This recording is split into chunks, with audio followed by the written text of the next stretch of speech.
Ayun mga bossing, pabalik na po kami ng Davao mamayang madaling araw by land. Anong date pa ngayon? August 14, Wednesday. Ayan, at hindi po yan ang gagamitin ko. Ito po ang gagamitin ko. Nissan Sentra B14 Series 3. Lagi namang Sentras yung ginagamit ko dyan. Dependable kasi ang makina nito.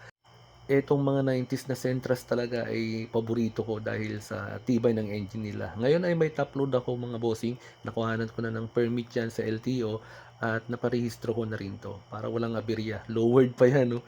Laging lowered yung dinadala kong auto pabalik ng Davao mga boss pag nagro-road trip ako.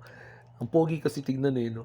So, ito yung ginamit ko po pang servicing ng North Luzon nung nakaraan at nakondisyon ko na to. And I'm sure ready na siya sa kanyang tatahakin ngayon na long drive talaga. So, sa mga ganito na maglo-long drive tayo, kailangan siguraduhin natin yung cooling system.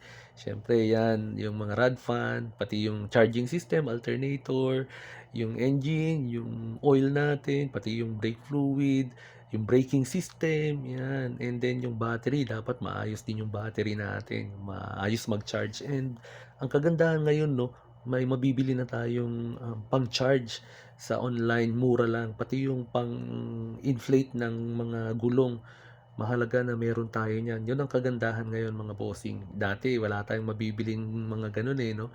And kailangan maayos din yung mga gulong ng sasakyan natin. Huwag yung expired dahil nako, sasabugan kayo ng gulong niyan. Lalo na yung daan ni lubak-lubak. Diyan pa lang sa Quezon, lubak-lubak na. Lalo na sa Camarines. Tapos ang pinakamalala talaga ay dun sa Samar.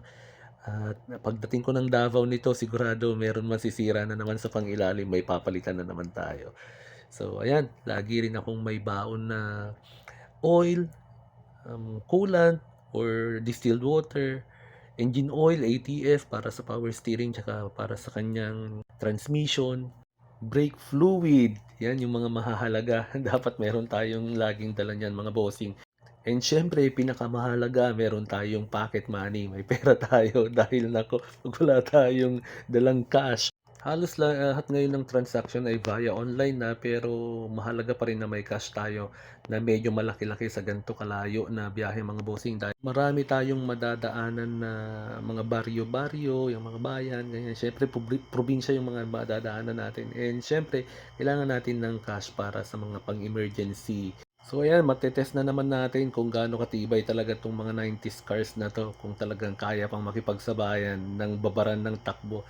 I-update ko kayo mga bossing. God bless po.